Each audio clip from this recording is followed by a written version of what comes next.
It is March 10th, 2021, lesson 130. It is impossible to see two worlds. So at this point, we are choosing to see the world as we want to see it. Most oftentimes is a reflection of who we are, so as we see the world, so are we. But we have choice in what that looks like, okay? Because what you see is reflecting your thoughts, and your thinking reflects the choice of what you want to see.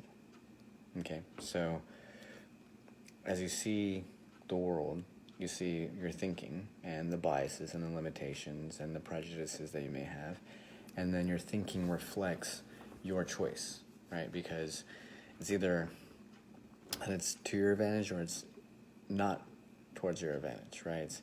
That you see the aversions and the attachments to things, that you see where you're limited at, and whether you choose to see things differently, whether you choose to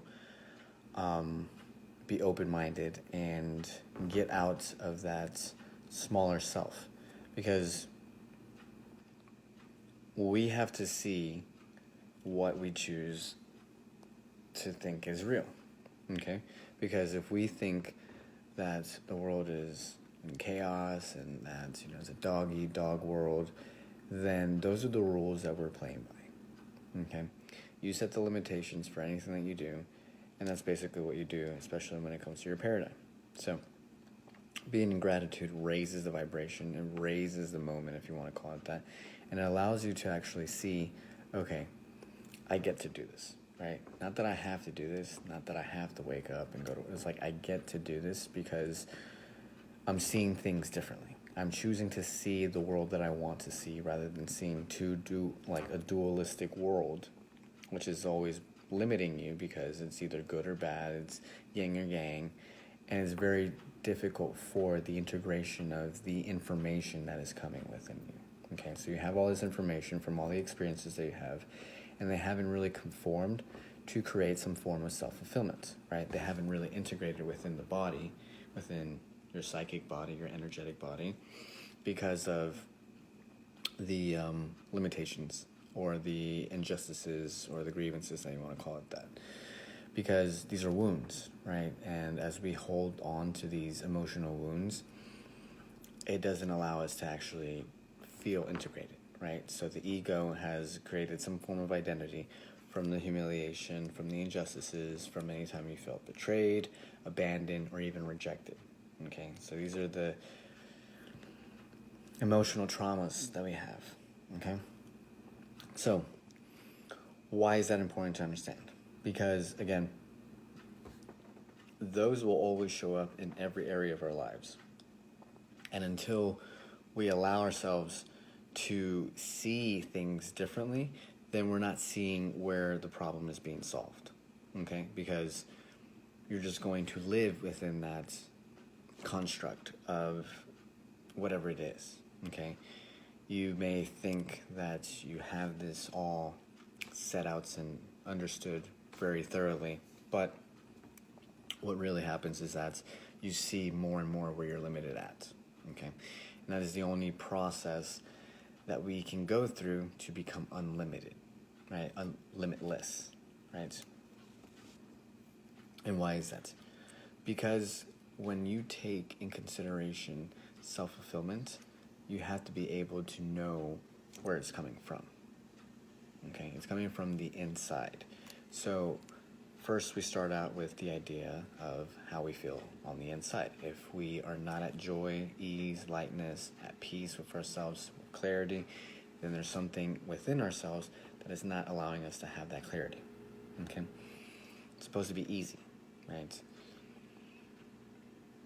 Simple in theory, not easy in practice. So, when we take in consideration the gratitude, then we see the parts where we don't love ourselves. Gratitude is just raising the vibration of love, and it allows us to see, okay, I'm very grateful that I was shown this. I'm very grateful to see where I was limited at. I'm very grateful to not live that anymore, okay? You change the dynamic of the story that you're looking at, right? You're changing the lenses from the trauma that you have, okay? So these traumas will be stuck in time. You can do releasing, they call it logosynthesis or logotherapy. Basically, you're just stuck in time and you're just releasing that energy so you can actually heal and become holistic. Because imagine a computer, right? And what you're trying to do is let it perform. It's trying to run whatever program you're trying to do, but it has all these windows up. So it's taking all that RAM, all that energy, all that memory that you need to actually focus on running the program that you bought so you can perform the task in hand. But you can't because of all these other windows that are open. So when you allow yourself to let go of that, then you free up all the energy, right? Now it's easier for you to perform, right? Because you're allowing yourself to see things clearly.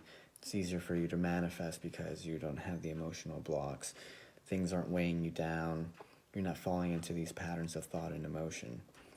That's what is allowing us to become self-fulfilled. It is literally the traumas that are blocking us because our soul doesn't get it wrong, okay? So when we live by a life of virtue, our values are the things that are automatically set forth to be our word and our bond, okay? It allows us to have a trust within ourselves that even if we didn't know what was going on after this life, we still live a self-fulfilled life, if that makes sense, okay? So when we choose to live life as it is and have no expectation, right? We have the good intentions and no expectations, then we're always going to be immensely rewarded, okay? Because whether this is real, whether it's not real, it doesn't really matter. It's your relationship that you have built with the present moment, okay? And anything that is like not, the ego, it's a dysfunctional relationship with the present moments. And that's basically where all the humiliation, injustice, betrayal, abandonment, and rejection comes from. Okay, so when we take a look at it, we see it for what it is, we allow ourselves and welcome the emotions that we usually reject, repressed for a long time, allow ourselves to actually be okay with feeling these emotions because it's just all part of the process. And once we start seeing that these emotions are okay to feel, then we build a different relationship. That means that we're allowing ourselves and loving ourselves for having these emotions that we didn't allow ourselves to actually do. So once you choose to look at things from that perspective, then things look the way that you want it to be, right? Because now you are seeing things from that lens. And of course, there's always going to be some disparity where your mind may not be in coherence with your emotions, and your emotions may be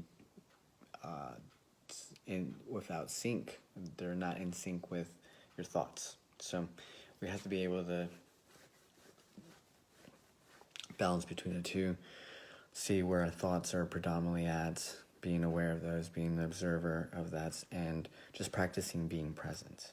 Because as we allow ourselves to see that from a point of presence, it allows us and ourselves to let it go a lot more readily, a lot more easily, because we're just grateful that we can actually do that now, right? We're allowing ourselves to say, oh, now I get to actually let this go, okay?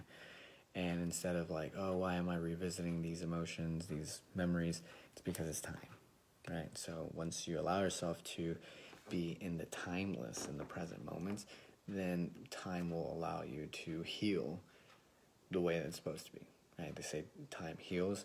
Well, the idea is that you find the moment in time that life is allowing you to heal that which you have put too much time on. Okay, so that's really what it is. You set this